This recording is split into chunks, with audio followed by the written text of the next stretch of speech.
Hi, Hi, everyone. everyone. Welcome. Good evening.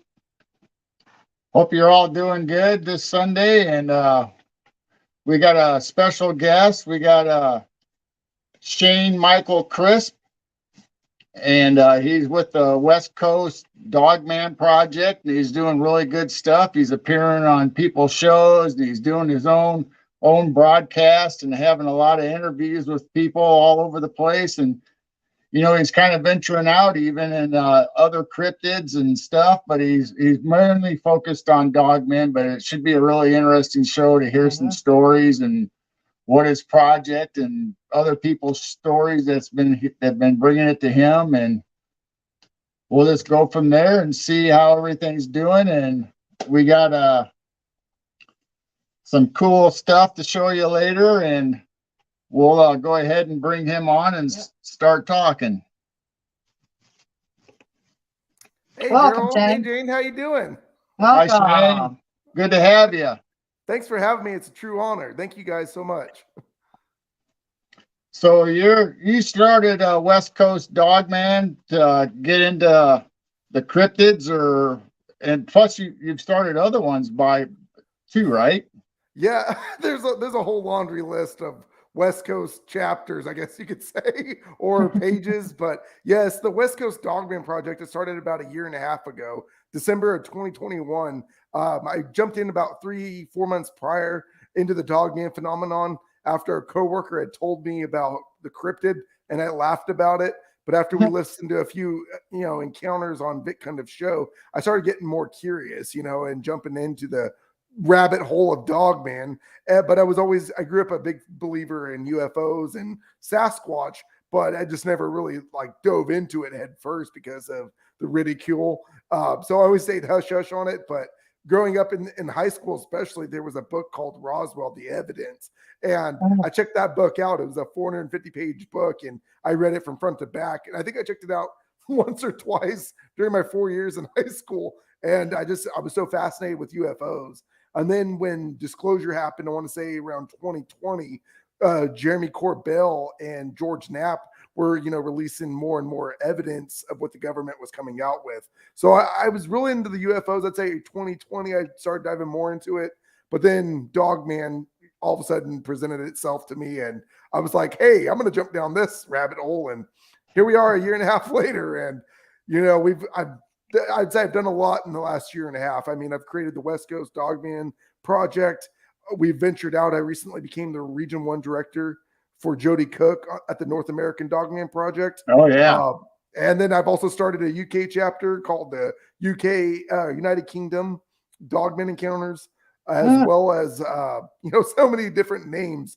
Also, we created the United States Dogman Federation, and that was supposed to be just its own neutral Dogman site that will collaborate with all Dogman investigators. And right now we're kind of not really growing because I think more of my focus has been more on the West Coast and growing the Dogman Project and trying to get evidence out there. So yeah, I mean, whether there's 6 different pages into the West Coast name, from chupacabras to Gugway, skinwalkers, UFOs, and Sasquatch, as well as my favorite, the Dogman. So you name it, West Coast probably has it. So Yeah, Wow. we started off in our backyard just having, little fires, in the fire pit. And then we always looked up and saw the constellations, and then we started seeing unusual stuff moving in the sky. So, Jane started recording them on video. Then we started our YouTube, just, posting those for family and friends. And then pretty soon, we started watching everybody else's shows, and it's like, you know what?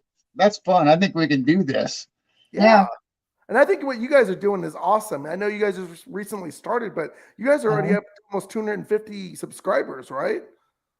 Yeah, we're just over 200, and it's slowly. I mean, for a while there, they were kind of ticking every day, and now it's kind of slowing down a little bit. But yeah, just like when we were on the first couple of shows ourselves, going to other people's shows, it's just like, I didn't think it was going to stop. It just seemed like we were the hot thing for a few minutes, and now we're kind of calmed down. Now we're focusing back on our shows, and we got people booked all the way into July now.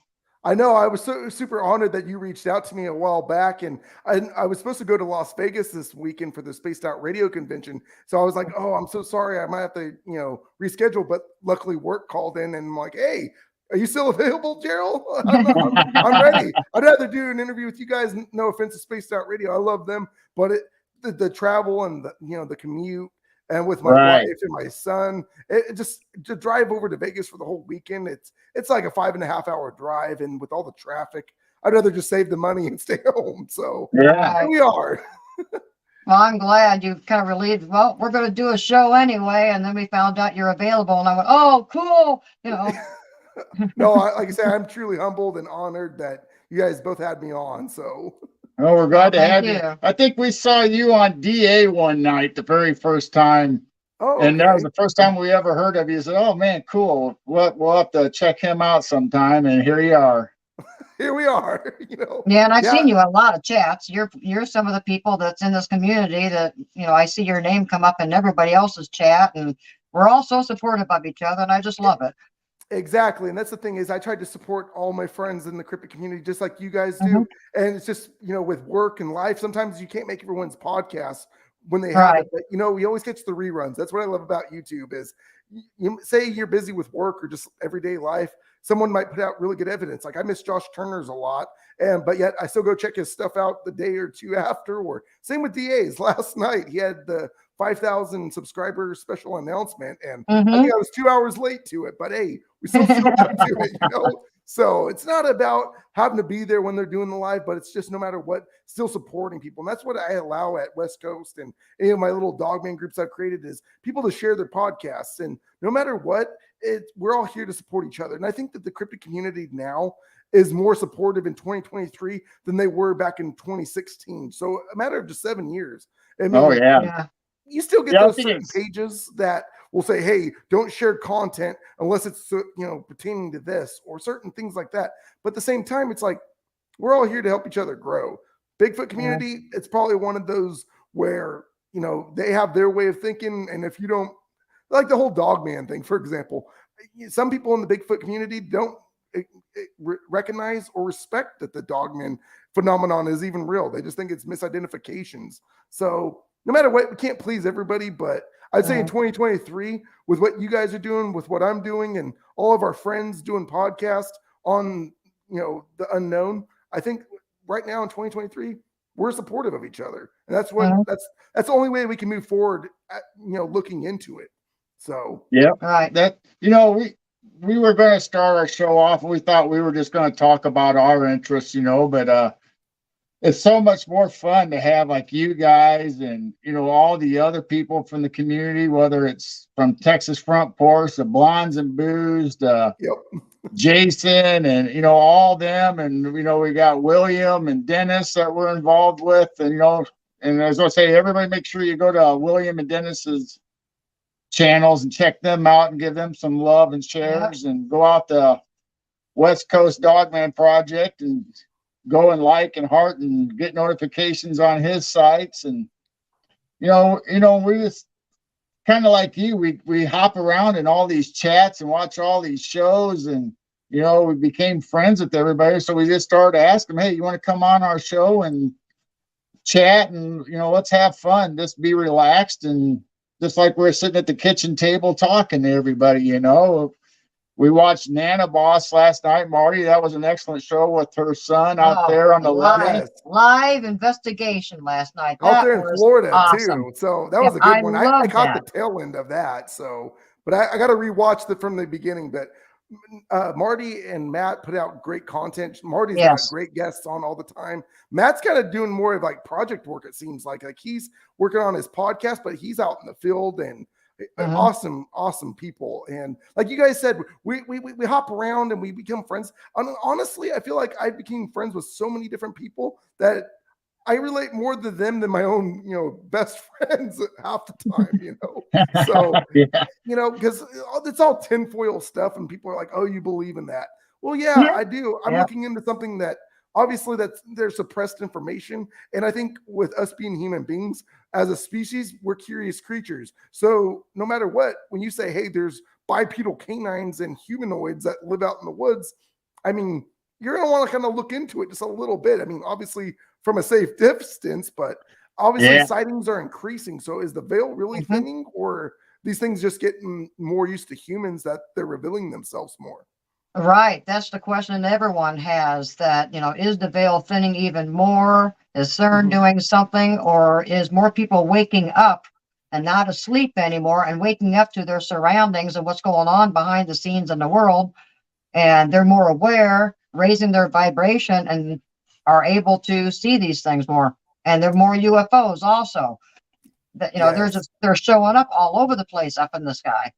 It seems like it's almost on a daily basis that you can go out where you guys live out in the country. You might see better because of the light pollution. I mean, where I'm at, Right. I live in a town of 400,000 people. So you really have to travel through the mountains roughly to, get, see the constellations or the skyline. But no matter what, you go out there. I don't know if you guys are too familiar with Brown Dwarf. He's out here in California. Yeah. Yep. We know Brown Dwarf. Yeah. So he was just up at the Black Star Canyon last night, but he was posting evidence of what a lot of UFO sightings. I think he was out there with a group from MUFON. I didn't really get to catch up on too much of his stuff, just being busy, but I did see it on the notifications that he was out in Black Star Canyon investigating UFO sightings out in Southern California.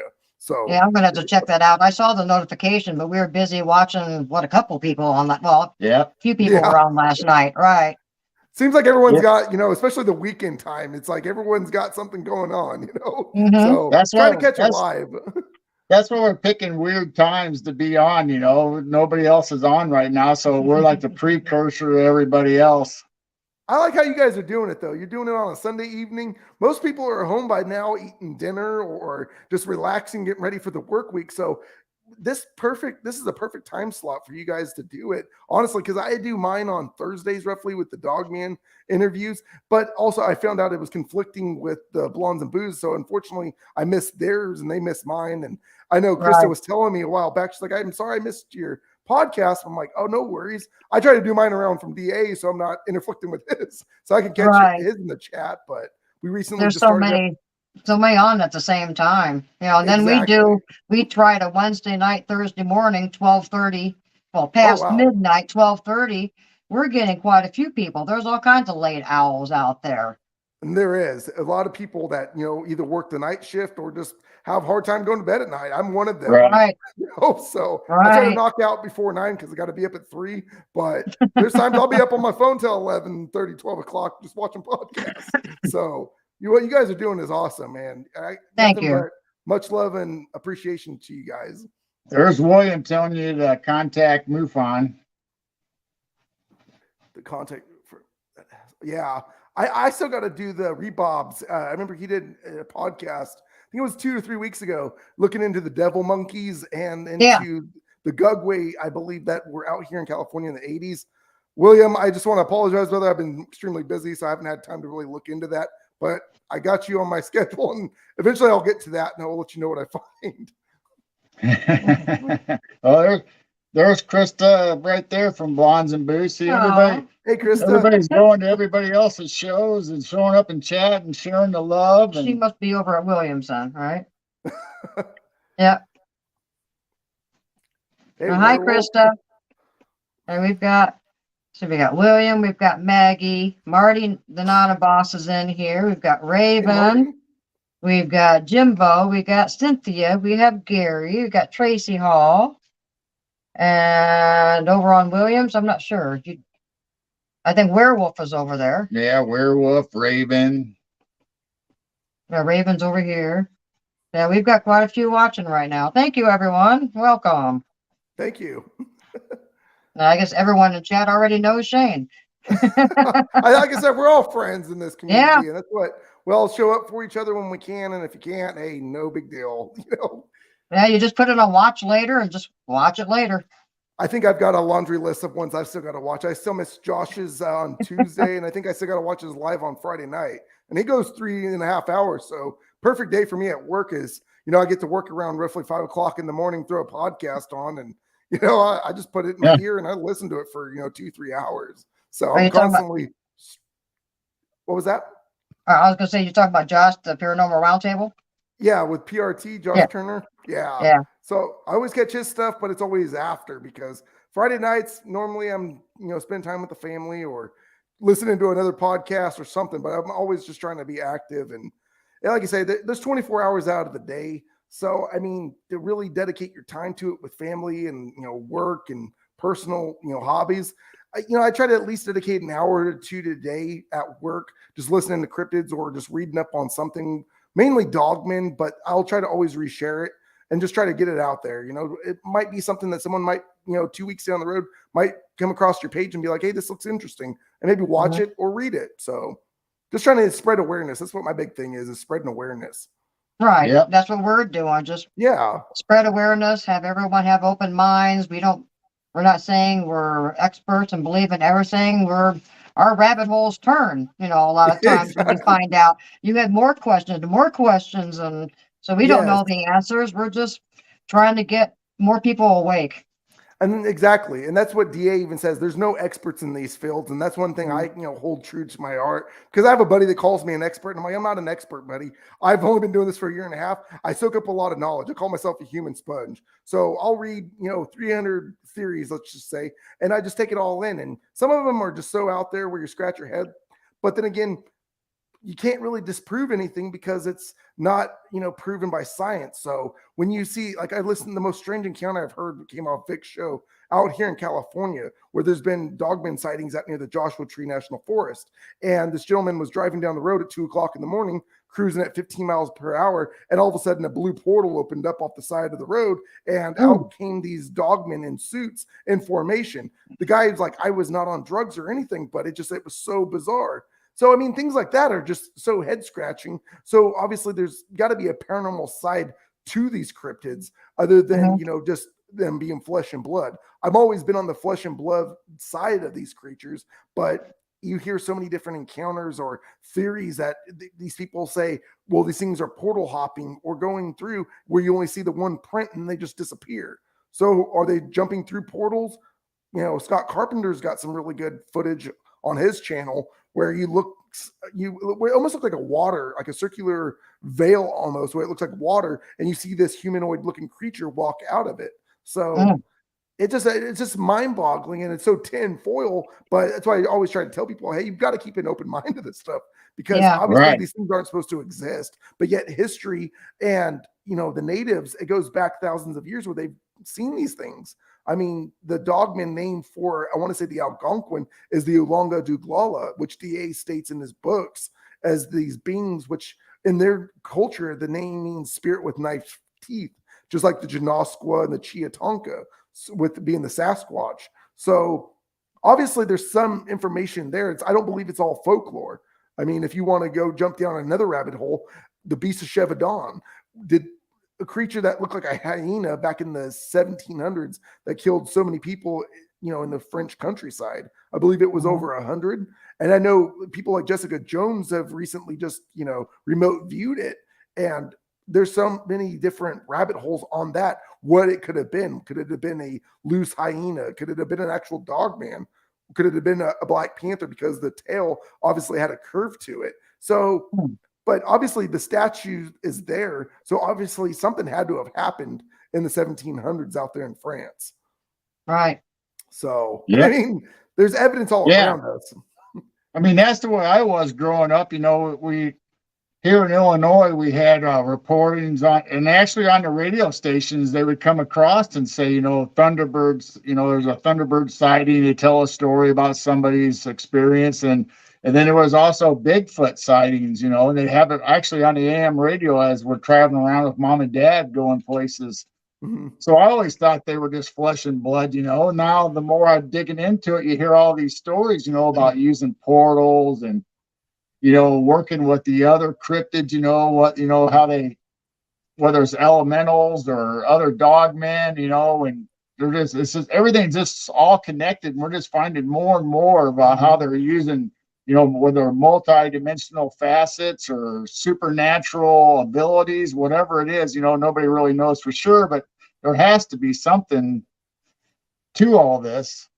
They're able to cloak out and disappear right in front of you. So that's just makes everyone scratch their head thinking, okay, I'm crazy. What did I just see? Exactly. I mean, there's been videographic evidence of, for example, Dogman out, or not Dogman, but Sasquatch in Colorado. There's this one camera where the wind's not blowing, but yet you see this almost like Predator, how he cloaks himself, move along the tree line. And Rocky Mountain Sasquatch organization actually shared it. And you see this thing move. But I mean, obviously, there's not 100% evidence of this. Hey, this is a Sasquatch being cloaked, but you clearly see something move in the tree line. And obviously, there's been Dogman sightings where they go and they cloak themselves, and it's just a blur that moves along. So you're going to have the naysayers that say, "Oh, you're just seeing things," but obviously, people that go out in the field as field investigators, I've had buddies that have had their electronics all of a sudden malfunction within full charge batteries. So do these things disrupt the electromagnetic field? I mean, that's a very good theory that it's happened to multiple people. So if it happened to one person, I'd be like, oh, okay, maybe you forgot to charge. But when you have hundreds of investigators or just a handful of investigators that are witnessing the same exact problem, obviously there's some correlation to it. Right. We had ATN night vision binoculars fry out because I was checking out a square portal looking thing that was moving along the tree line, getting ready to record it, and just fried out our binoculars. And they're not cheap. And I could not turn them on. The company couldn't fix them. They sent us a new one. So yeah, we Wow. found out ourselves. Yeah, it just fried out our binoculars. Oh my goodness. Yeah, one of my good buddies who got me into the whole Dogman, he said he's been bluff charged and full on batteries going out into the Daniel Boone out there in Kentucky. And within 20 minutes, both of his batteries are fried, totally dead. Hey, there's got to be something to it. And then I start looking into, okay, maybe it's something to do with the humidity. Obviously not. So he's like, no, there's no humidity. He's like, I've gone in the woods before when the dead of summer, 100% humidity, and my batteries last me 3-4 hours. So there's got to be something Flashlights to go out, phones go out, everything goes out with all you investigators out in the field. Exactly. I haven't had that issue luckily yet. I hope I never do, but I'm bound to happen because I have a 4K camera I'm waiting to take out into the trees. And, I'm not one to be posting photos because I got away from that for a while because of the ridicule, but I recently started getting back into it. And, I'll tell someone if I see something, but then again, if I didn't witness a Dogman, I can't say, hey, this is what I saw. It's just the type of investigation. What got me into the field was the photos where people are going out into the wood line, like my buddy Paul out there in Kentucky. He goes and just records it and then goes back and reviews the footage later. And then, it takes him 12 hours to review a 3-minute video, and he'll circle what he thinks he sees and then let the, eyewitness people on his Facebook page, think what they see. Well, what do you guys think? 30 people might see the same exact thing, but then you get those 1 or 2 that don't see it. See, I was sharing evidence like that and I got butchered in the community. Okay, well, I'm going to be more on the evidence side. So I started doing that. But recently I've been trying to get back into the footage because that's what got me into the whole field. And, I share hey, this is what I think I see, not claiming it's ever a Dogman, or it's more than likely pareidolia. And that's the thing we got to deal with this, unfortunately in the field is the pareidolia, the red circles. And it's different if someone goes out into a tree line and just snaps photos and, takes 300 photos of just the tree line and says, hey, there's 20 Dogmen right here.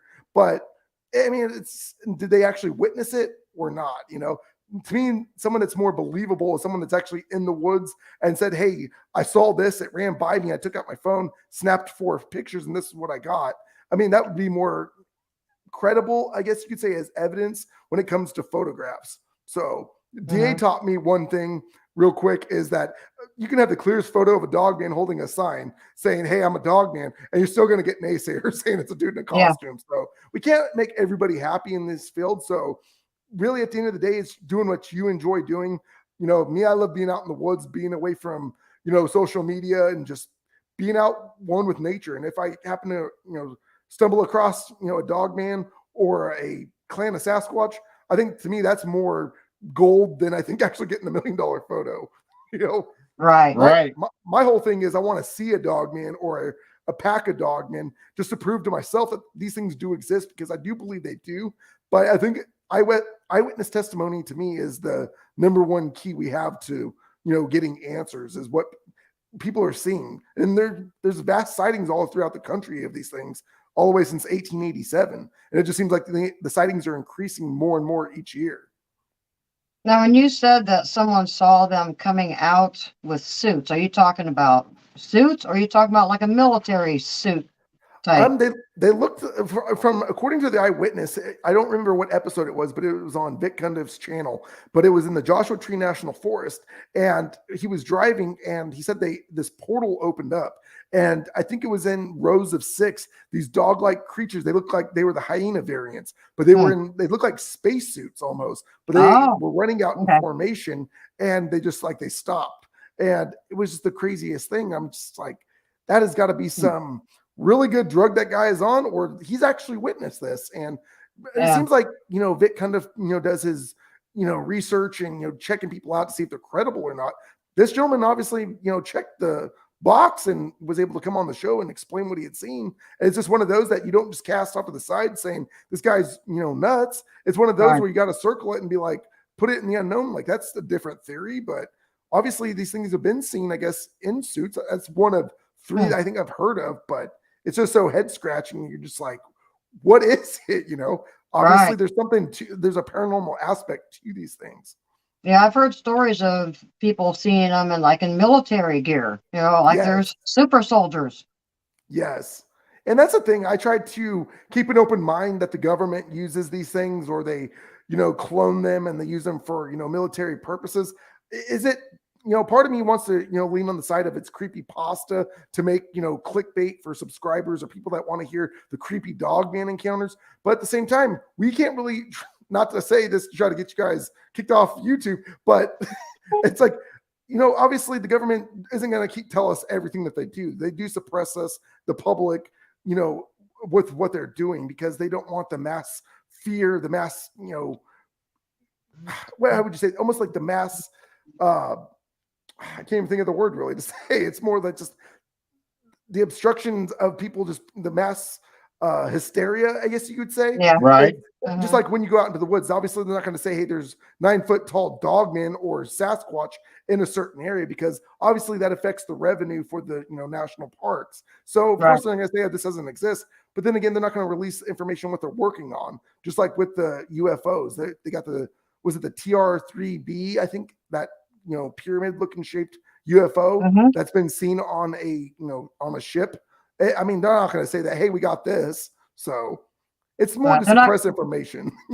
They're not going to admit to all these lies. And even with Dogman and Sasquatch, they would have to come out and say, yeah, we've known about them for years. We just didn't tell you. Exactly. Now, Krista wants to know if you're going to be at the Dogman conference in Texas. I really want to try, Krista. I really want to try to be there, but that's the week of my anniversary, so I can't make any promises. I've been trying to talk to Lisa, and we're still kind of like 50-50. She's like, I don't know. We'll have to see come September, but I know tickets are going by fast, and I would love to be there. I told Josh I would try to be there. It's just time and money and work. It's just, I'm hoping I'll be able to fly out just for a day at least, but that's up to the wife, Now, we've been talking about, the government and all this other stuff, but what do you really, what's your opinion on what a dogman really is? Do you think it was here originally as an indigenous species, or was it an alien species that came here and then evolved and the government tried to do stuff with it? Or what's your theory on it? I do believe they've been here for, since the creation of time, or since the dawn of time, just because the native lore, they've seen these things. And like we had stated earlier, I think it's the Algonquin or the Cherokee, they call them the Oolanga Duglala. They obviously had names for them, just like the Chiatonka and the Janoskwa up in northern Canada. So the natives, that's the only thing, is we'll never get our full information because the native tribes don't want to talk about these things, or will not be open up to it. I've tried reaching out to 2 local tribes here in California in my general area to try to, just not to ask them, hey, do you believe in dogmen? But I try to just get to know and kind of pry a little bit to learn more about their history. And none of them I never get a phone call back. And it's like, oh, this crazy Hawaiian kid, they're not going to talk to this guy. So, we almost have to just crumble that piece of paper up and just toss it to the side. Obviously, there's something there. I mean, maybe it could be folklore, but there's got to be something to it, because the sightings have date back over 1,000 years of these creatures, the dogmen. My personal belief is that they are here since the dawn of time, and they are flesh and blood, but there is a paranormal aspect to these things, because Nick Valente did I think he, took all these Dogman sightings that he had reported or had been received, and I think it was close to 90% all had a UFO sighting certain or right after the sighting of a Dogman. Don't quote me on it, but I remember on a certain podcast he was stating that. So I think Josh Turner, when he had a Dogman encounter back when he was younger, there was a UFO sighting right after. So are these things interdimensional? There's got to be something to it, to where, like Jane had said earlier, it's all, together. It's all combined together. There's a correlation to it. So like I said, I keep an open mind to whether they are flesh and blood. I'm more on the flesh and blood side, but the reason why I say that is when you see them feasting on a deer carcass, or they're on the side of the road and someone's traveling home late at night and the thing walks into the corn or into the tree line, obviously they're flesh and blood. But when you shoot at these things and these things don't have any blood that spews out from them, there's got to be a paranormal aspect to it. So that's the answers I'm trying to dive deeper and deeper in as, my research grows into this phenomenon. And, one day down the road, 10 years from now, when the new generation is starting up and curious about these things, I could tell them, the new wave of young people, that, hey, this is what I came up with. It's all theory based, but, take what you want from it. Now, there's a question on the screen right now. He wants to know if you think Dogman applies to one specific creature, or is it a wide term? Is there different, like, is there a southern Dogman with northern Dogman? Like we have, a swamp ape for Sasquatch. Is there different characteristics to describe them in certain areas, or are they just all one term for everything? There's a chart out there that Gerald, I'm pretty sure you both have seen it. It shows the 7 variants of Dogman. Yeah. And the top 3 are the ones that have the chow-like face, but have the hominid type leg structure, which means, just regular human-like leg structures. I believe those, to me, I've talked to DA about this, and I'm on the side of those are misidentified Gugway sightings, because they have the mandrill-looking type snout, but the human-like leg structures. Every Dogman encounter or I've came across or read, they all have the digitigrade type leg structures. Not to say that all Dogmen have those, but I would say 85% of the reports I've read, all Dogmen have the backwards bending knee type legs. So are these misidentified Sasquatch or Gugway sightings? That's the thing I think of. And there's not a particular Dogman in certain areas around the United States, but because there's been the hyena variant that's been seen out here in the Southwest near Arizona and along the border, but yet they've also been seen in Pennsylvania and Ohio and down in the South. So you get the type 3 variants that have been seen in Northern California all the way up to Washington, but yet they've been seen in, Mississippi. So I don't believe there is a certain, I like to say breed, because I hate saying variant, because I do think these things are like normal dogs. They're a breed. And I do believe they do interbreed to where you might get a certain type that have the German Shepherd type head, or there's obviously different breeds of these creatures because they've been seen with different types of heads or looks to them, the hyena, the wolf-like, but there's not a certain geographical area we're going to find one compared to like a certain Sasquatch. The skunk apes are obviously, down in Florida compared to seeing a patty type in Northern California. 2 different, looking Sasquatch. Right.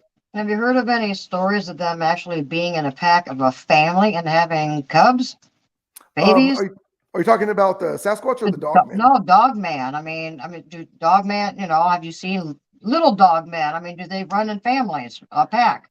So that's the thing is there's no evidence behind it, but from eyewitness testimonies is I've actually came across multiple encounters where they've actually been seen. And that's where you get the more territorial type Dogman, is when someone stumbles across and they see a 4 or 5 foot tall wolf, but then it stands on its 2 legs. And they say that the younger ones are more curious. But when you see the mom, obviously, just like with Sasquatch, they get more territorial. Just like that video that came out in Northern California last year. You both have probably seen it, where this hiker is walking down a tree line and he stumbles across a baby mountain lion, and all of a sudden the mom comes out and is almost ready to attack this guy, and he's backing up, throwing rocks at it. So that's the thing, is that there's been encounters where people have seen these young pups that are more curious, trying to learn the ways, and people stumble across them when they're out in the woods. So I mean, I do believe they are a backpack creature, just like the clans of Sasquatch that are seen. Yeah, because a lot of people see young Sasquatch or a female Sasquatch holding a baby. I just wondered how often someone sees a young dog man, with the female dog man. Yeah. Female man. The female dog man. Yeah. Yeah, I Yeah. mean, there's been Dog multiple. female. Yeah, the dog women. Yeah. Yeah. So I mean, they've been seen, but it's not in vast majority of sightings are within 10 seconds. Most of the times, what got me really into believing in the dogman phenomenon was the everyday people that were driving down the freeway late at night or during the day, and they see this bipedal wolf jump across the road, or it's stand on two legs. And it's now if it was 1 to 2 people saying, "Oh, I saw this giant wolf stand on 2 legs and walk into the tree line," I mean, that could have been a misidentified bear sighting, because bears have been known to stand up on 2 legs for long periods of times and not walk as far a distance, but walk a good distance and, be on the back leg. So that's the thing that we have to work, really deal with in the dogman community is misidentifications. That's the number one. Mhm. But when you hear people say, the thing had a snout, it had the backwards bending leg, it had a human-like torso. I mean, unless they're making this up for 5 minutes of fame, this has obviously been seen all throughout the United States. So Mhm. I'm going to take someone's belief, or they're saying that this is what I saw, into account. Like, hey, this person actually did see something. So compared to just saying, "Oh, I just saw it and it ran across the road," well, it could have been a Sasquatch, it could have been anything. But when they get down into detail, obviously there was something that they've seen, and that's what they're describing. It fits the category of dogman. So Now, that's what gets me into it. do you think dogmen are using portals like we think Bigfoot and Sasquatch are? Or are they going into another dimension? Are they going through portal to back to where they're habitate with their families? Maybe that's why we don't see their families, because they're on the other side of the dimension, or are they here all the time on Earth? What do you think about that? I do believe that they do. There's certain ones that do obviously travel through portals. Just because I've talked to and interviewed a couple eyewitnesses that have seen them, that literally they were out in the woods in New York and they heard something running up on them, and all of a sudden it just disappeared. And they're like, "What the heck was that?" And all of a sudden, about a quarter mile down the road, all of a sudden they heard a howl, the same howl they heard recently, but they had to have jumped through a portal, because there's no way physically that something that big can move that quick within a matter of 5 seconds. It'd just be that far away.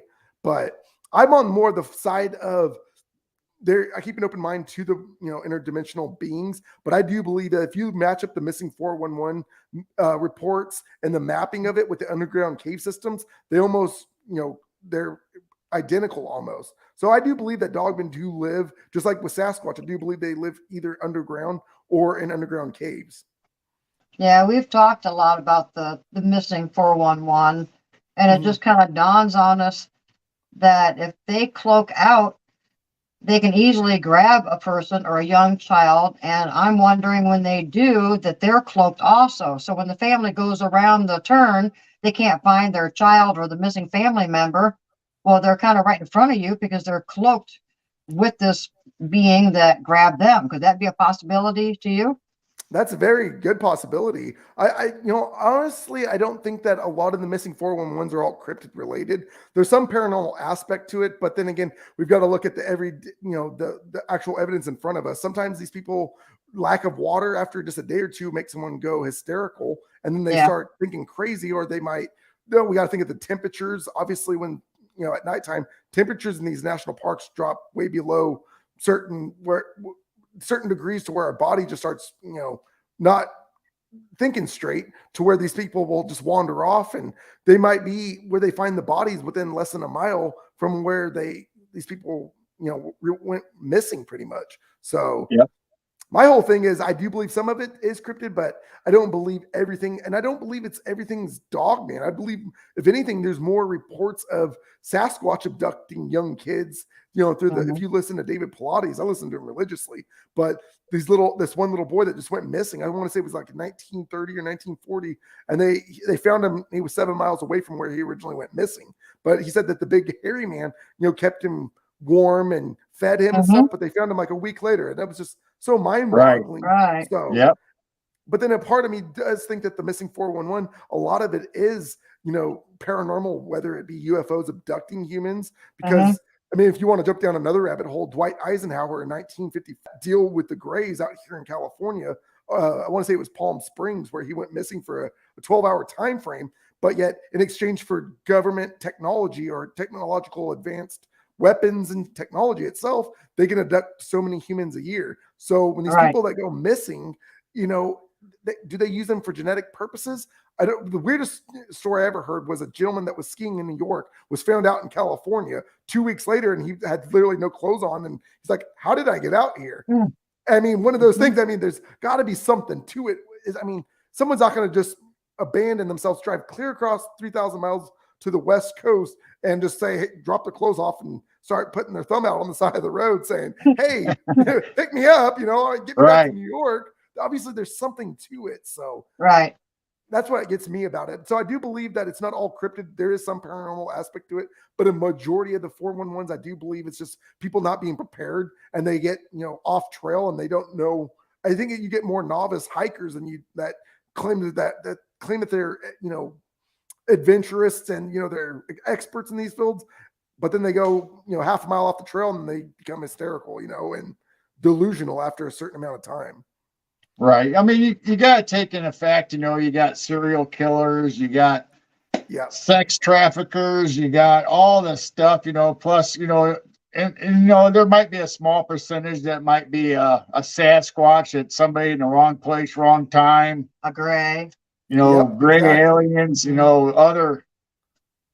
other alien species that show up, they're curious too, and they're allowed to take humans. I mean, there's just all these factors that you got to look into. So it's not, you can't always say, okay, right, Dogman kills everybody, Sasquatch kills everybody. They could have walked into a portal and wasn't able to come out. Exactly. And like you guys had, like Gerald just stated just a second ago, was out here in California, for example, is a lot of people do go missing out in the woods, but a lot of it, like in Northern California, Humboldt County is huge on the marijuana and legalized and smoking, but you get a lot of these cartels and gangs that will go deep into these forests and plant their pot and their marijuana plants, and you have armed guards that are monitoring the area. You might just be an everyday hiker, you might stumble across their pot farm and you go end up missing, and people might think, oh, hey, it was a cryptid. No, I mean, you got to think of the everyday things. So we do have a lot of illegal activities that do go off in the woods. Yeah, that's what is that? Killing Mountain? I can't remember what that show was about, that pot place up in the west coast that either you work for them or you die. Exactly. That's the thing. And as much as I try to not think about that, it's something you have to think about. It could be anywhere in the United States, but here in California, we've got a lot of the cartels that travel deep into the woods or out into the desert, and will plant their illegal drugs. And the thing is that me, like being an adventurous myself, I like to go hiking deep in the woods, and hopefully I never stumble across that. Hopefully I'll run into a clan of Sasquatch or a pack of Dogmen, and not an AK-47 to my face saying, "What are you doing here?" Now we obviously talking to William, and we talked to Travis Moose about stories and stuff. Now, do you think there's a connection with Sasquatch and Dogman? Are they enemies of each other? Do they work together, or is it just some of them are friendly, some of them aren't? And that's the thing, it's all theory based, you guys, and you might have heard certain encounters where the Dogman and the Sasquatch coexist. Me personally, my belief is that the ones that coexist, that work together, are the strays. So I try to think of it like a pack of wolves. So obviously the weak, the old weak ones get casted off of the pack. So you get these rogue Dogmen, I believe, that get to a certain age, and maybe there's a rogue Sasquatch that was kicked out of the clan. Maybe they coexist together just for survival. But with these things both being apex predators in the woods, I mean, you got a 9 to 10 foot Sasquatch and a Dogman with razor sharp teeth and claws and speed. These things, I almost fight for territory almost. And Jeremiah Fountain, a good buddy of mine, he's with the International Dogman Project out there in New York. He says that on his property, he's actually noticed this, is that, I think it's during the wintertime, the Sasquatch leave and the Dogmen move into the area. So right there shows me that they're a territorial type aspect to these things. Same with the LBL. Obviously, the north side's totally quiet. You don't hear birds or crickets chirping or doing anything. That's the Dogman territory. But if you go south of the LBL, that's all Sasquatch territory. So I do believe that if you look at these things as a flesh and blood entity, that they are territorial. So That's just my personal belief. do you think the dogmen are like are they act like animals, or do you think there's a higher consciousness to them? I mean, because everybody always talks about Sasquatch building huts and marking Yes. trails and putting X's. Do dogmen do the same kind of thing? Do they have habits like that or characteristics like that? Yes, so a good buddy of mine told me that, obviously, if you guys have jumped down the Sasquatch, aspect of the Sasquatch build tree structures that are intricately woven, that are real pretty, looking huts and just tree structures, to where the dogmen have more of the primitive type, I guess you could say, characteristics. And I found a couple of different looking dens in my research area that were just thrown together. And I've sent it to a lot of investigators and researchers. And a couple of them all said, or most of them said, that they look more primitive, like a dogman would do, where they take just loose branches and leaves and string them together. But one thing that stands out with the dogman is that my buddy Al Santoriga, who's in New York, said that they dig at a 45-degree angle. So a dogman will literally dig at a 45-degree angle, crouch down in there, and then wait for any deer or any type of wildlife that crosses by it to where they can spring out on it.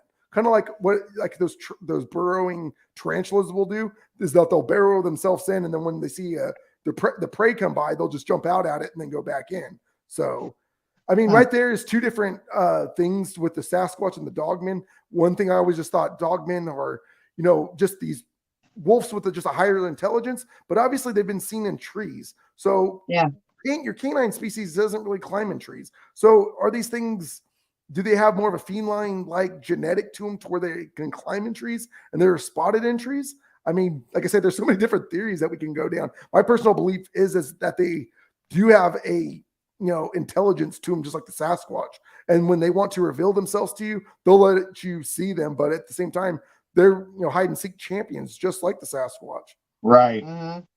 Yeah, I think a lot of the cryptids have that characteristic. Whether they use the portals to zip in and out and get around, or they're just very good at hiding in their environment. And we've talked on other shows, and other people have the same idea. Like Sasquatch can, with the help of elementals, and William brought that out on a podcast not too long ago, that the elementals help them, since they were original indigenous people, that they'll help them open up the trees and be able to disappear in the trees, and go in and other, the rocks and landscape, they're able to use all this. Well, that's one thing that Williams taught me a while back on a podcast that he did. I want to say probably 5 or 6 months ago, is going out there and, like Jane had said, being on the same frequency, on the same vibration level as these things. And I never thought me just going out into the woods, I'm got all these recording devices on me, I'm thinking I'm going to get the $1 million footage. But like William had taught me, was these things will reveal themselves to you when they want to, but try to become one with earth. So before I, next time I go out into the woods and actually investigate, take your shoes off, take your socks off, because obviously we have rubber at the bottom of our, shoes. What does that conduct? It doesn't conduct electricity, but when you feel, flesh with, Mother Earth, when you're one with Mother Earth, you almost tap into that frequency level. And, obviously go in there with a good intent, scrub yourself with sage and burn some sage is one thing that Williams taught me. Something I still have yet to do, because I still haven't gone out in the woods in the last few months as much as I want to go. But next time I do go in, that's what I do plan on doing, is taking off my hiking boots and just sitting there praying to our Creator. Or, my personal aspect is I'm a Christian. I pray to, our Heavenly Father, and just try to, adapt, try to find that frequency level, and just so I can see these things. And maybe after I do see one, a Sasquatch or a dogman, maybe I'll just back out of the field completely and just be like, hey, I've seen it, go find a new hobby to do. But till then, we don't know. That's another thing. Me and Jane work on trying to raise our consciousness and get a higher frequency. And and if you go out in the field, obviously humans have a different frequency than these, whether it's Sasquatch, dogman, any cryptid out there. Obviously, a lot of them, especially if they have, a dimensional ability or supernatural, they're obviously going to be at a higher frequency or consciousness than we are. So they're going to perceive you coming, no matter how quiet, how sneaky you are or whatever, they're just automatically going to know that you're in their area. And that's why I Exactly. think a lot of times we don't get to see them. Right. They know your intentions.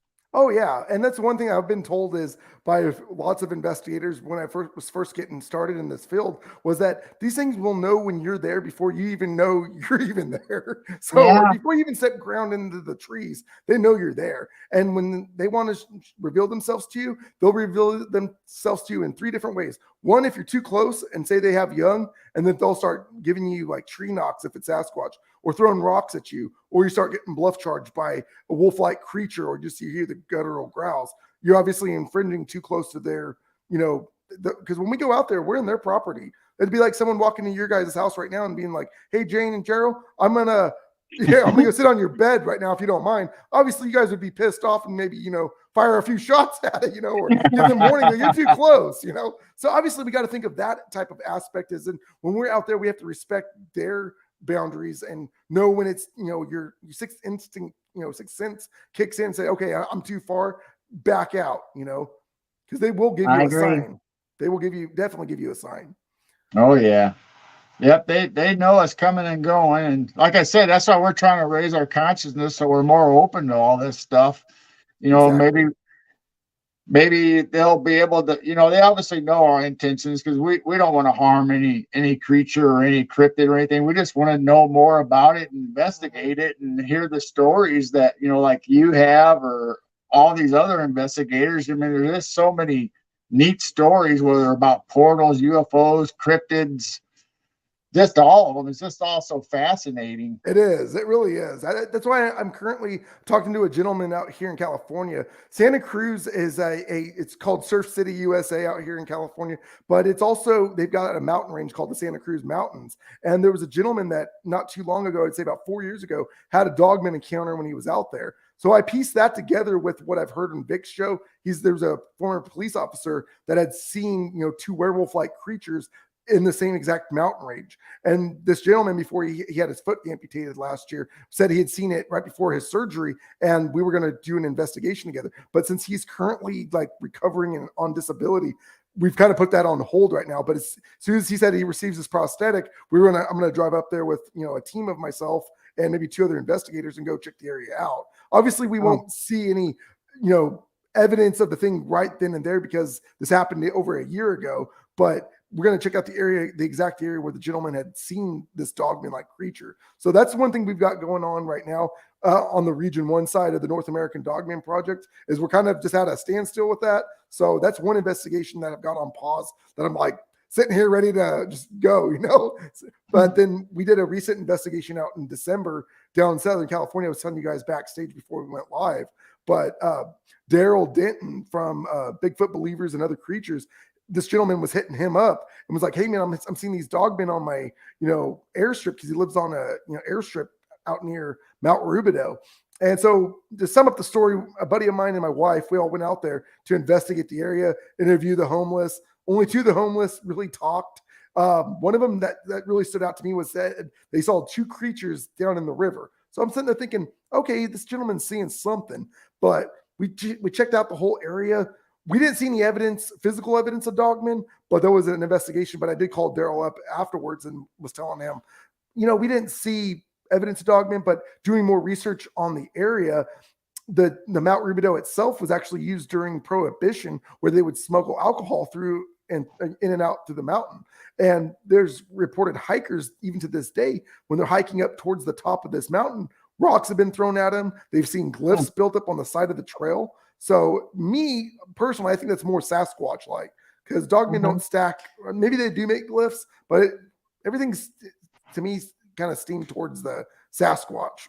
So right, yeah. Any feral people known to be up high in the mountains in California? Not that I'm aware of. I mean, I'm pretty sure we do have them. It's probably not as bad as in the Appalachian Trail where you see them or you hear multiple encounters. I mean, our big problem out here is the homeless being on meth or, laced with something like a good fentanyl or something. It's just, they're crazy out here. So the feral people, we don't really get that too much. It's just more the homeless we got to deal with in the LA area and more like San Francisco. But most of the time it's they're nothing crazy like a feral person. You know? Yeah. Yeah, it's bad enough you encounter wildlife, then you got to worry about cryptids. Now you got feral people out there Yeah. on crack Exactly. or whatever. Crack for Right. people. Oh yeah. I mean, that's my big thing when I'm out in the woods is my main thing is, obviously my safety and my wife's safety, but looking out for mountain lions, black bears, and, the everyday, threats that we have to deal with. I mean, eventually the Sasquatch will let you know if you're too close. Same with the Dogman. Like my area I go research at had 4 to 5 sightings of Dogman within the last 7 years. So, and it's not too far from Yosemite National Park. If you guys listen to David Pilates, I believe Yosemite is the #1 in the country with the most missing 411s. And in the area I research is off of Dinky Creek Road. And Dinky Creek Road has a lot of people that go missing due to 411 cases, whether it be just they leave the car's found, but the person's never found. So we definitely go in armed. My wife and I do go traveling. I do pack a little bit with me. And, we don't go too far, but the farthest we'll go is about 3 to 4 miles in. And I do put tree markers up with neon green ribbon. So I kind of make a trail where I'm going in and out of. We never try to venture too far off the trail either. So Any stories of little people? Not that I've ever came across, not out here where my research area. So, but I've heard that there is, in Hawaiian culture, over in Hawaii, they do have, reports of the little people. And then that's one thing that stood out to me is because, being the Region 1 director for the North American Dogman Project, I'm thinking there's no dogman in Hawaii. You're on an island 5,000 miles away from civilization, really. But they've had reported cowpay sightings. And a cowpay is a word that they use in Hawaii for werewolf. And it's almost like a skinwalker. So if you look at it through the whole world geographically, there is reports of werewolves in every culture. And theirs is almost similar to how you become a skinwalker.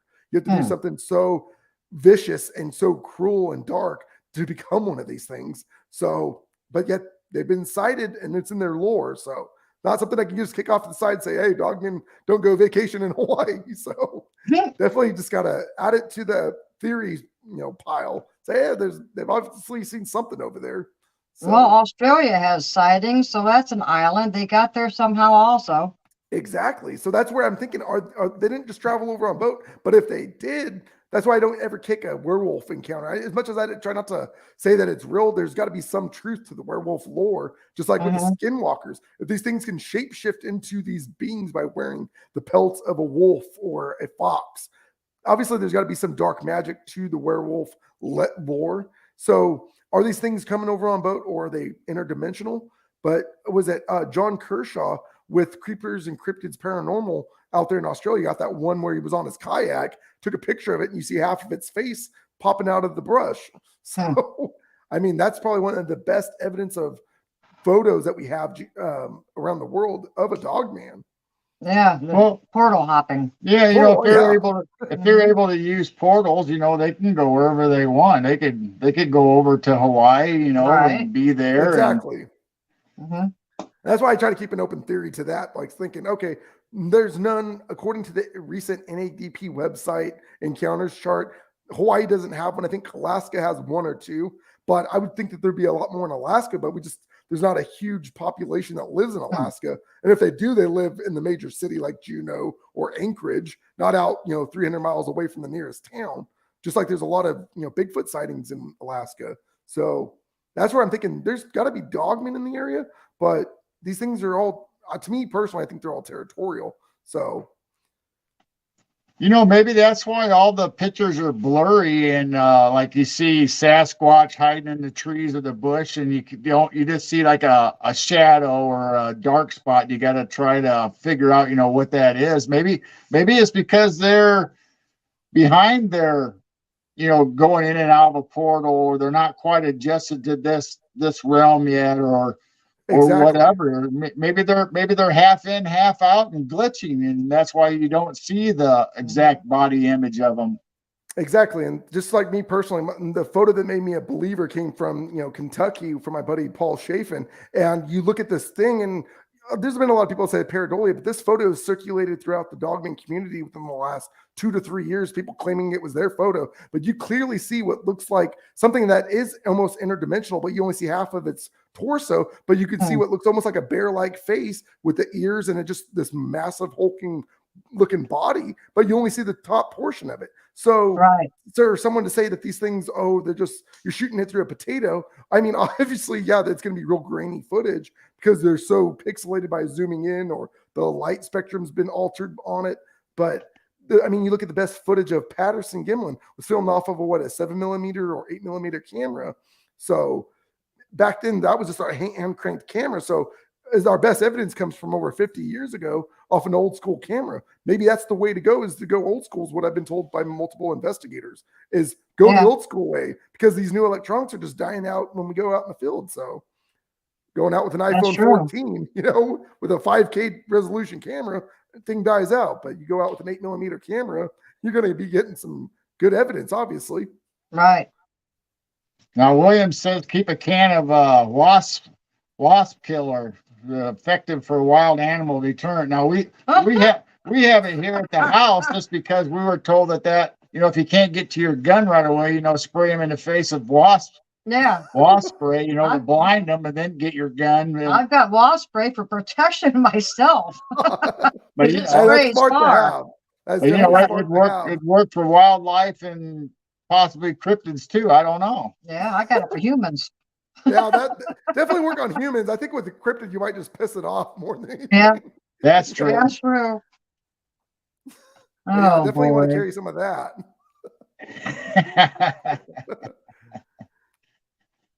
So have you ever had any UFO experiences personally? No, unfortunately I haven't. Not as much as, like I said, I started in this field because of being a UFO enthusiast. Never seen one, but everyone around me else has seen something or has something to tell me about it. I'm just like, how is it with you guys get to see it? But I mean, I try to be on the same frequency level. I mean, I downloaded Dr. Stephen Greer's $5 CE5 app to try to, communicate with these things or just play those different sounds. And I mean, obviously I never got any evidence of it or any lights or orbs in the sky. I mean, but I would definitely love to see one just so I could say, hey, obviously there is something else out there. Because I do keep an open mind that we're not the only ones in this dimension or this Earth or in this galaxy. So right. Well, you need to hang out with Brown Dwarf. I know. I've been actually trying to reach out to him and try to link up eventually in the near future and just do a day of research together, because he's a big Sasquatch investigator. I think he's also looked into the Dogman and the UFO phenomenon. So definitely have to link up with him, hopefully in the near future. I think everyone's opening up to just anything that's paranormal, cryptid, anything. Just open up to all. That's one thing I try not to do, is do the paranormal. Like I was telling Chris, I did an interview with them, I think a couple months ago. And I was like, I give you ladies props, because when it comes to paranormal and these things hitchhiking and you taking it home and your lights are turned on and cabinets are open. Nope. I don't want to deal with that. I'd rather go look for cryptids out in the woods, but there's obviously a connection to all this stuff. So maybe, but I try not to dive down the paranormal side too much. And the farthest I think I go is maybe the skinwalkers and UFO. But it's like, okay, something that shapes. Now every live broadcast so far, in this picture behind us, that pistol, there's been some kind of light phenomena come out of it and float around and then disappear. And it comes out of the brown quilt. It comes out of the wall, floats in front of the clock. Sometimes it looks like a little orb or a light. Sometimes it looks like a hair or a feather, and it changes shape and goes after his head or comes after me. Yeah, we've been having we can't debunk a lot of this. We've had Tex Front Porch and Jason McLean, all of them, they were looking at some of this. They can't explain it. Just shoots out of the gun or the quilt. So yeah, we've been having some strange activity, but I don't feel spooky or anything. Yeah. No, I was going to ask you guys, is your property near any old native burial ground or? Well, we have a native, there's no native, like reservations or any kind of tribe left in Illinois. I mean, there is Native Americans in Illinois, but no actual reservation or anything. But the original one, there was like, I don't know, 7 or more individual tribes in Illinois at the time. And our closest one was Chief Senatchewan. That's how our area got the name Senatchewan. We have Senatchewan Township, and our high school and everything's named after him. And our mascot at one time was Chief Senatchewan. So his grave site and their original area. was here in this area that we live on in the Illinois Valley. We're right on the Oh. Illinois River. Oh, okay. So I mean, that could be some. I mean, not to say that. Oh, this is why you guys are having a supernatural entity or just paranormal aspect on your guys' property. But I mean, that's one thing I've doing the whole Dogman research and diving down this rabbit hole is that it always seems to be that there's sightings around native burial grounds. So that's one thing why I've tried diving down the native side to these things, or just there's something to it, and it seems. Not to judge any group or anything, but from all the encounters I've read, a lot of them that I've heard recently, it seems like people that see these dogmen are Native American or have Native American blood in them, and it almost seems like that. One question I've always asked or just pondered is, if you're Native American, do you have a higher frequency of seeing these things, or because it seems like compared to the settlers that came over here that just rambunctious everything and settled in the land, natives were one with the land. So it's like, is their frequency level different than your everyday average person because they're more in depth to the land? Or I mean, it's so many questions and theories that I've always pondered on this, and it seems like with native burial grounds, the sightings have increased, or just being Native American alone. I mean, having a percentage of bloodline in you, it seems like you have a higher chance of seeing one of these things than actually just seeing one on the side of the road every day, Yeah, so I believe that a lot, because, talking with William and obviously Travis, they have that oral history that's passed down from generation to generation. And not that we don't have history, but that we don't have the same history. Us as Europeans or settlers, we have history markers where we did this event or we had this war or we had whatever. Well, the Native Americans actually have, their stories of, whether it's star people or elementals or, whatever the supernatural, and they have medicine men that are, spiritual leaders, and they're, they have their elders, and they pass down all this information and how to do all this, whether it's living off the land and the migration during the summers and the winters and how to do all this, that we, have lost all that for us in society, but they kept that alive and going. So yeah, I do believe they, and William talks about all the time, about how they have the connection with, whether you want to say another dimension or travel into the other world. Exactly. And that's the thing, like you stated, your Europeans came over here with obviously with their own history and their own with what they've their traditions, but natives were stuck in their tradition and been in their traditions ever since the beginning of time. So whether it be the elementals, the star people, the Ulanga Duglala, the Chiatanka, I mean, you name it, they've obviously there is a recorded history, but it's just passed down through word of mouth from them. So nothing's in the history books compared to for example, like how England became a country. It's been written in books thousands of years ago, but it's just been passed on. They wrote their history to where you've got word of mouth from the natives. Yep. I mean, I truly believe that they were so in tune with the earth and Mother Nature, and like we talked about, the elementals and all, and basically what we would call supernatural stuff, but it was like a daily living. And for them, I mean, it wasn't nothing for them to be able to know what plant, what herb, or what animal, and and they always talked about the spirits of the animal. When they would go out on hunts and kills, they thanked them, and talked to the spirits, about providing for them, and it only took what they needed. Where us as European settlers, we pretty much didn't care and just destroyed everything and took whatever we wanted, no matter what. Exactly. And I mean, not to jump down a different rabbit hole or go into a different topic, but real quick, like you just said, Europeans, when they were coming over here dealing with early in the turn of the century, 1900s, the Europeans killed off a majority of the bison, and almost it made them go extinct, because here that's how they knew that the natives lived off of was the bison. So if they kill their food supply, they can kill them off too. So that's one thing like you said, they just come in and decimate everything. And that's one thing to really look into, almost putting history that what we've learned and almost applying it to that as well. So, yeah, you have you have William Cody and, Buffalo Bill, they, and in their later life, he talked about that was one of the saddest things, the thing they got known for and the best thing in their lives, was the buffalo hunts and stuff like that. Then, they ended up ruining it because they wiped them all out. So they were Exactly. sad later in life, that they couldn't experience that no more, or nobody else could experience it. Exactly. Trying to eradicate a species to cut off, a race of individuals, from history of themselves. So, I mean, like I said, not to go down a different or change the topic, but I mean, it does correlate. I mean, going off the native and European settlers and traditions and things like that. It's all connected, just like what we were talking in the beginning of the show, and even backstage. There's some connection to all this. I mean, whether you go back 100 years or 1,000 years.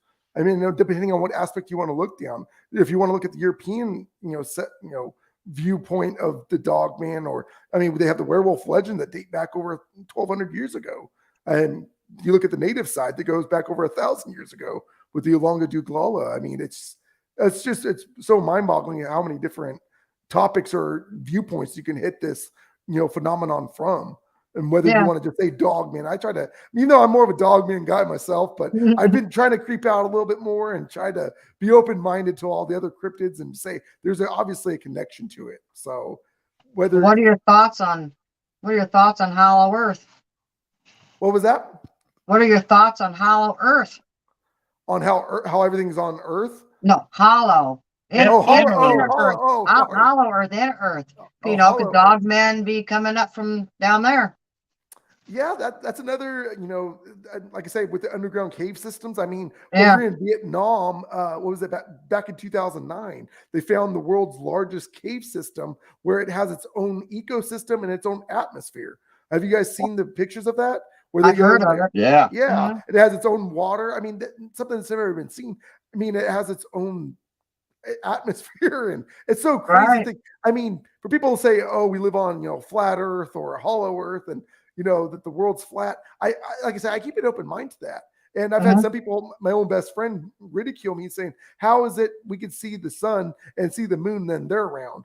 I'm like, I mean, I don't know. Does the water just fall off the side of the earth? I mean, who knows? Obviously, if you want to jump down a rabbit hole, looking at the old school maps, it wasn't until the 1800s to when we started seeing more of the rounder maps, but everything else beforehand was flat.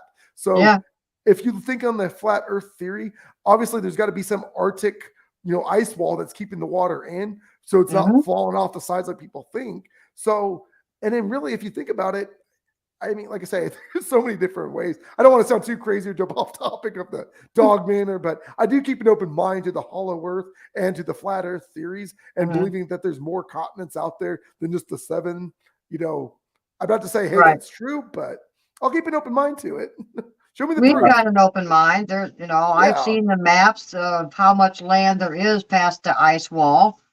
And, we could still be round shapes. We're either or, we just have an open mind because there's so much pros and cons to both of it and everything. But I do believe that there's probably a lot more land out there, and, they're portal hopping, portal jumping, going back and forth, and we don't know what's all out there. And they've been lying to us about anything and everything. So, who knows what the truth is. But yeah, I've got an open mind that there could be a lot more past that ice wall. Well, I mean, I know it's been kind of a trending topic off TikTok. I mean, I personally don't have a TikTok. I'm not one of those that really find TikTok to be credible, just because I think people use it as a streaming platform for likes and subscribers, especially with the cryptid, field. That's one thing we've got to really worry about, is it's doing more harm, in my personal opinion, because you got this AI technology and they're creating these trail cam photos and saying, hey, this is a picture of a Dogman. This is a picture of a Sasquatch. And people are buying into it like, oh, look at this picture. It's like, no, it's doing more harm than what, people who don't take this, subject serious because of this stuff. So the TikTok, thing that's been trending on it lately has been the flat earth theory. And one thing that's, they show the map and you show the 7 continents, but outside there's like 20 other continents on the flat earth map. So, I mean, is that where these, higher intelligent beings are living? I mean, they're traveling obviously from one place. What if they're not really portal hopping? What if they have this advanced technology, obviously like the stuff that Bob Lazar was working on over there in S4, and they're just traveling country to country or continent to continent, and it's all on this big old flat Earth map? I mean, that's one thing that you can throw out there, that, hey, get the tinfoil out because it's so crazy. But I mean, you got to keep an open mind, like Jane had said earlier. Just got to keep an open mind to all these different topics, these phenomenons. They all seem to correlate in some way, somehow. Yeah, we talked about the flat Earth on William's show. We talked about it on our show, and and Dennis brought up the point, that map that we showed that had other continents or islands around the ice wall. You had the constellations, whether it was the Pleiades people or Orion, or all the different ones. But Dennis brought up the fact of, what if that was dimensions that somebody mapped out? We had our known continents, inside the ice wall, but everything on the outside was actually, dimensions that we can travel to or go to. Exactly. And that's the different things that, like I say, everyone's got to keep an open mind to. I mean, I believe that NASA especially has suppressed us with so much information, especially with the International Space Station. You watch certain videos and you see these people glitch in and out while they're on there and they're spinning around. And then you see the green screen behind them. So really, is there really an International Space Station, or is it just NASA suppressing so much information? Just like when, what was it? Neil Armstrong and Buzz Aldrin were flying around, their communication cut off for like 5 minutes, and then the video went black. I mean, obviously they were said years after that they were experimenting or experiencing, extraterrestrial beings near the ship, so obviously there's something to it that they were cutting out. Just like, why haven't we been back to the moon? Why haven't we been to the dark side of the moon? Obviously there's bases, just like NASA will, wipe off certain pictures where you see these crafts fly right by the International Space Station or the bases on Mars that you see. Like I said, there's so many different rabbit holes to go down. That being the UFO side of it, I've seen all that because like I said, before I got into the Dogman, I was really big into the UFOs and aliens, and there's bases there's photos that people put on, Mars and the moon. So, but NASA suppresses all this information because they don't want the mass hysteria. Right. Yeah, we don't necessarily say any of this is all true. It's all speculation. Exactly. It's all speculation. And we like to go down rabbit holes just like everybody else. And and we'll take all this information and try to form our own opinion or what we think, or theories of our own, what we think. But then, like, we'll talk to you and we'll listen to you, and you'll have something different to interject into us. And so now we'll think about that and say, well, yeah, I think we can look into that and maybe add another piece of the puzzle of how we're perceiving cryptids, UFOs, supernatural stuff, whatever.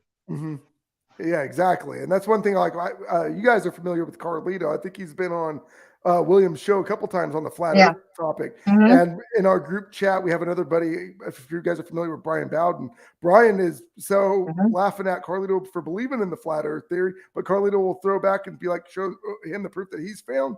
And I mean, that's what makes I think the whole cryptid community and the paranormal community all together, it was such a fascinating topic because, I'm not saying, hey, Drill and Jane, your flat Earth theory is wrong, that this is my way. I'm going to tell you how this really is. We're open to the idea that, hey, we have this theory on the flat Earth theory, and then I might have a different opinion, and we form it together. And, we might give it to someone down the road, and they might say, hey, I can add to that. So I think that's what's so cool about this community. I like to just say cryptid paranormal because there's you could dive down so many different rabbit holes or call it so many different names, but just the rabbit hole community, I guess you could say, the open-minded community. So I mean, that's why we say everything's so interconnected and so related to each other. They all have, whether it's Sasquatch, Dogman, whatever cryptid you want to pick, or fallen angels or UFOs. I mean, they all have characteristics that are all so similar, and everybody has reports that you could almost interchange one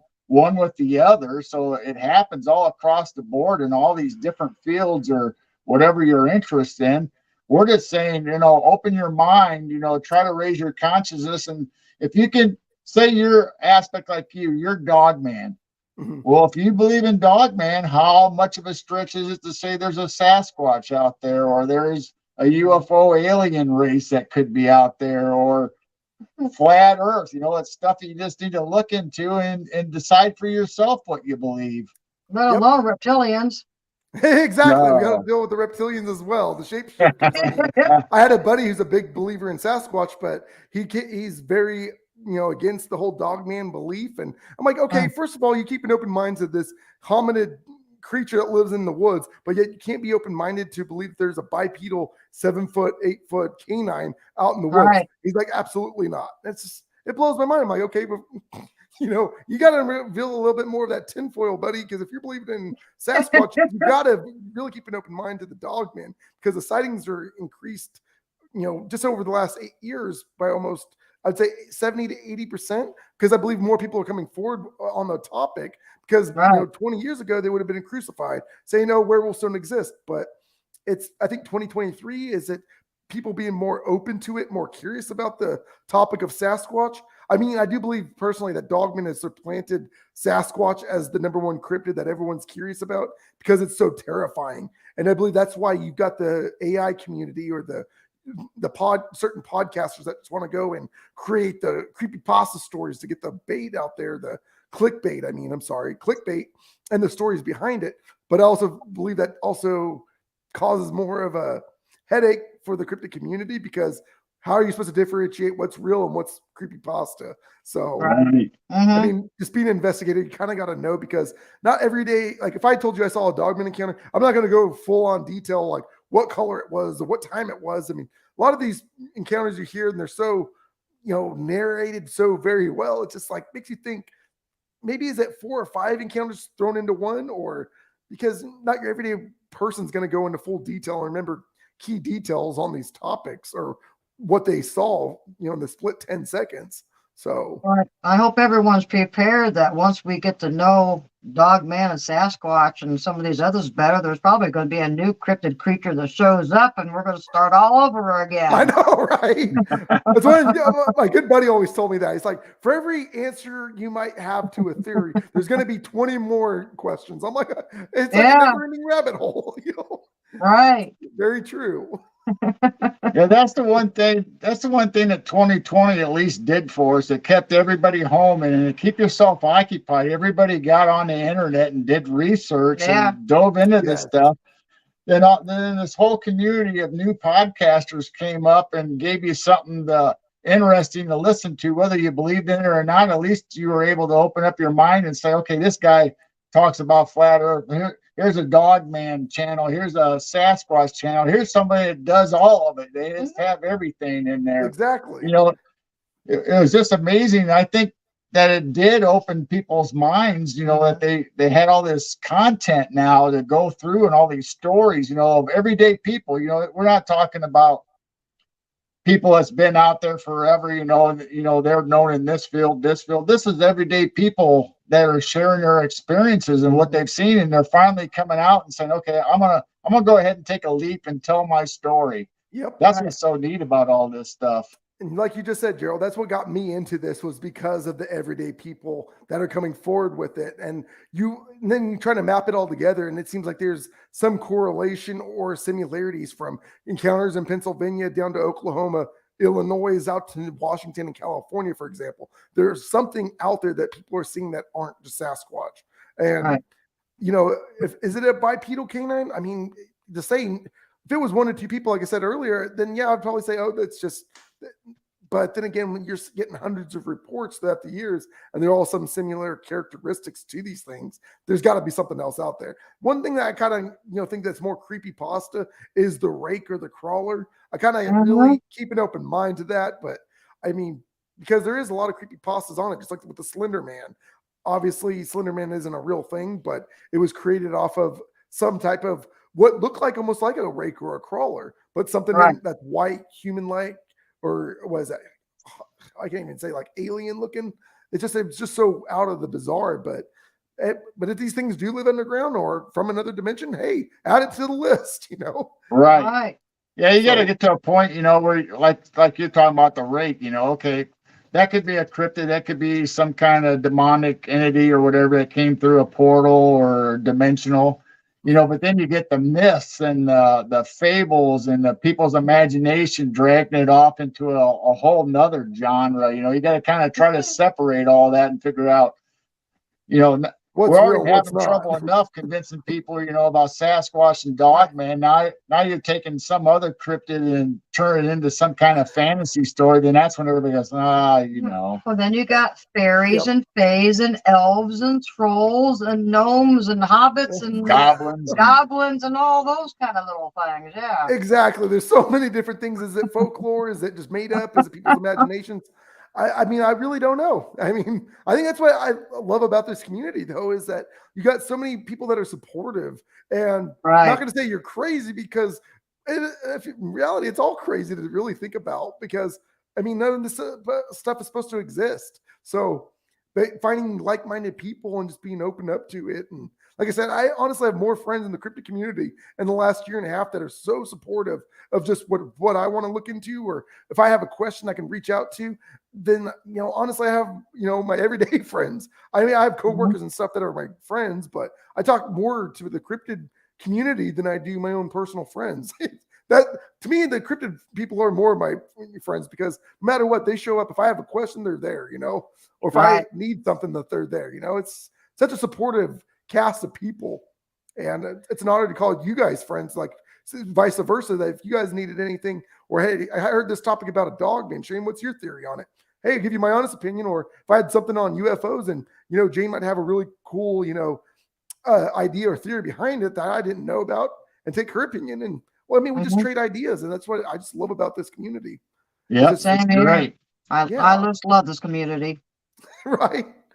Great people. Well, Shane, it's been, what is it, almost 7:30 our time now. We've been on for what, an hour and a half? Oh yeah, I did totally see what happens is when you talk to some good friends. Like I was telling Krista when I did an interview with them, we can go 2 to 3 hours. It doesn't even feel like I'm being interviewed. It's more that we're just talking to good friends, sitting around a fire or at a table and just bouncing off ideas off each other's heads and just, hey, what do you think of this? What do you think of that? So you guys, that's why I love these.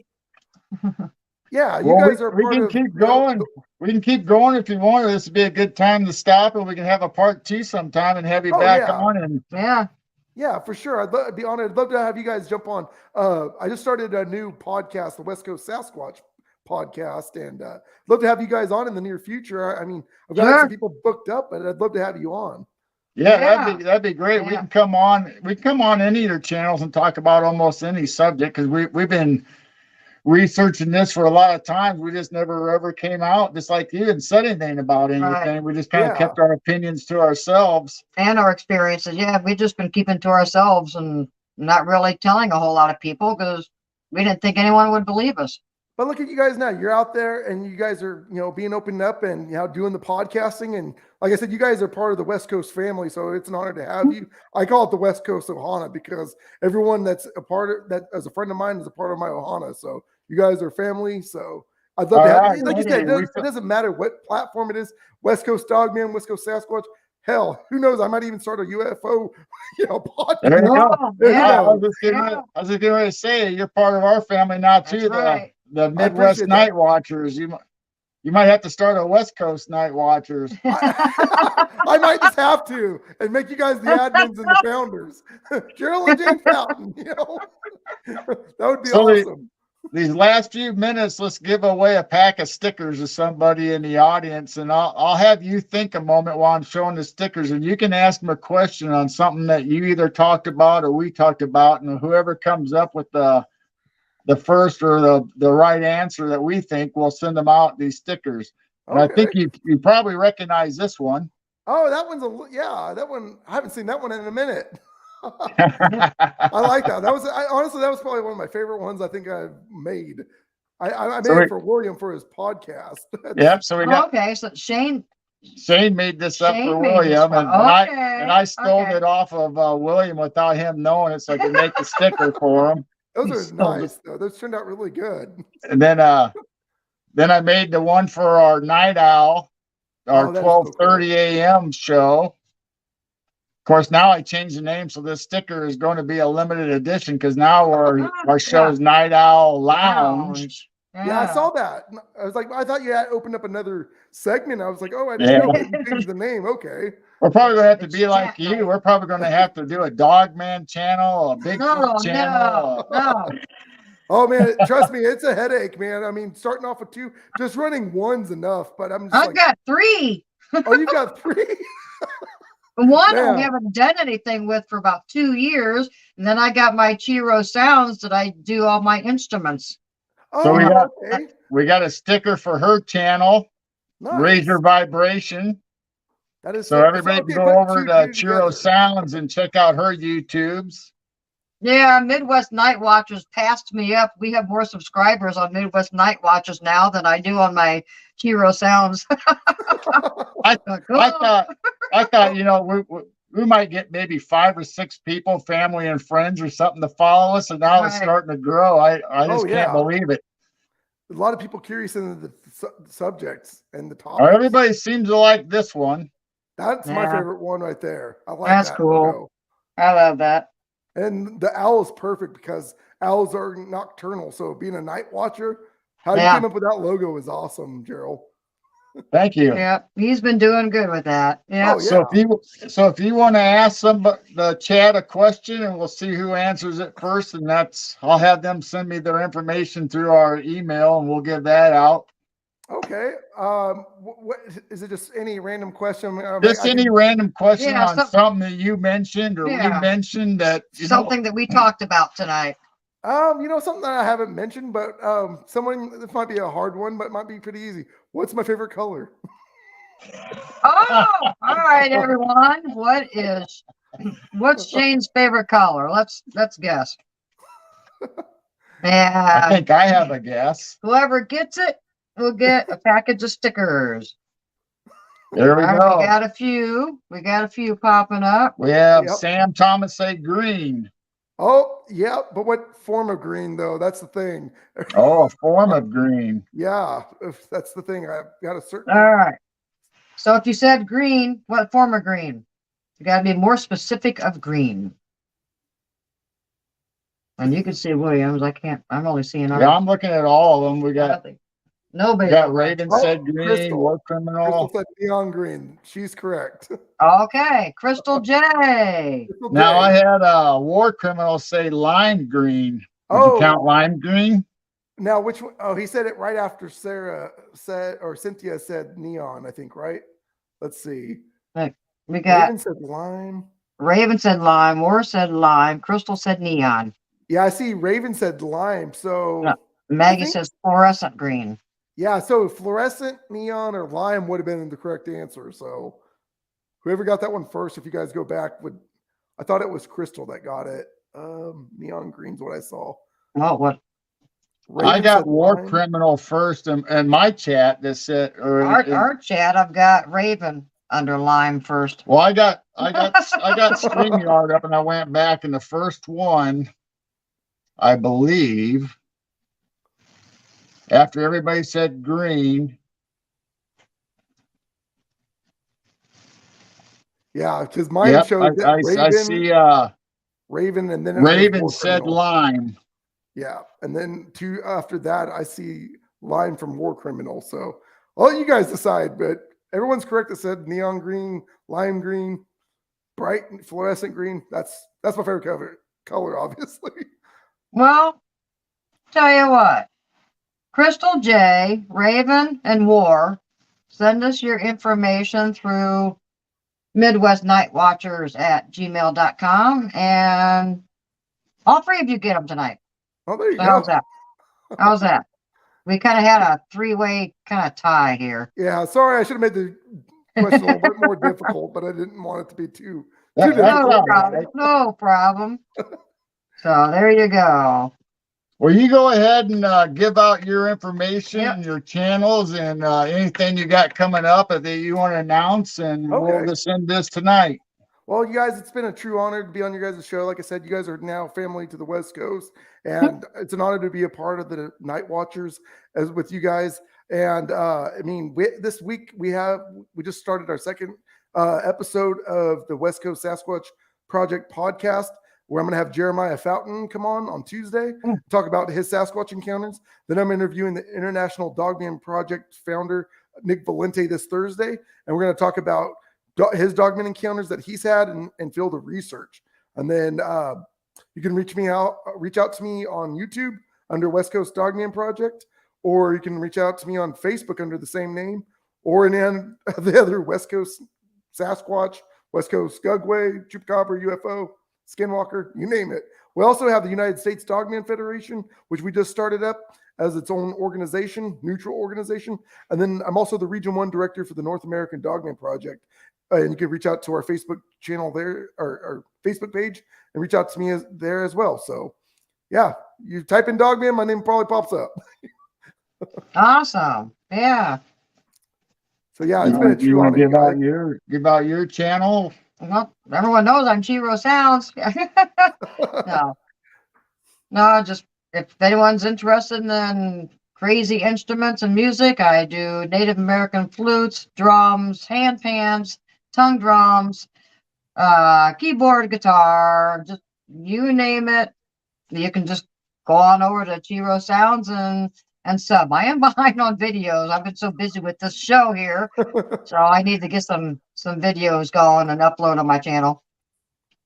And you can get a hold of us here at Midwest Night Watchers, on YouTube, Facebook, Twitch, and we have William's platform with all the same channels. He's on 6 or 7 and 3 different Facebooks and 2 different YouTubes, and you can find him on the High Strangeness podcast, the Red Rabbit Hole podcast on YouTube and all them, and you can just find us almost anywhere on social network if you just type in our names or William Nighthawk or his High Strangeness.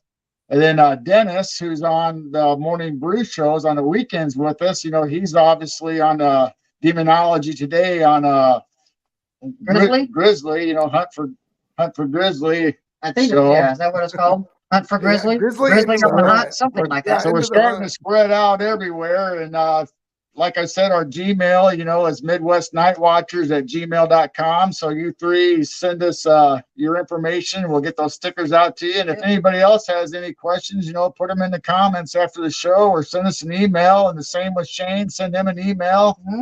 Go to his website and his social medias and give him a thumbs up and hit the notification and share all this information out. And this was such a great show. I'm just so glad you came on. Thank you. It was a true honor. I thank you guys so much. And like I said, you guys are family.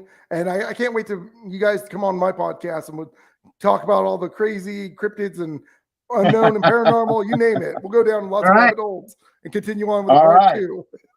Yeah, we'll have to do that. We'll set a date. Okay, sounds good. Yeah, I'll reach out to you guys here after the show, and maybe we can set something up in the future. Stay in the backyard or backyard. Stay in the backyard. Take you down, and we're gonna play a little short video of some of Jane's music while everybody's still talking in the chat, and then when we end the show, we'll talk to you about this. We'll see you in a few minutes. All right. Thanks again, you guys. All right.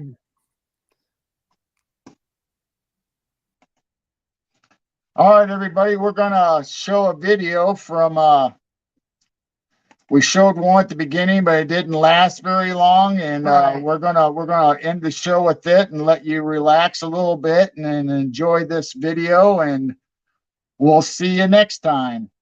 Bye. We love you.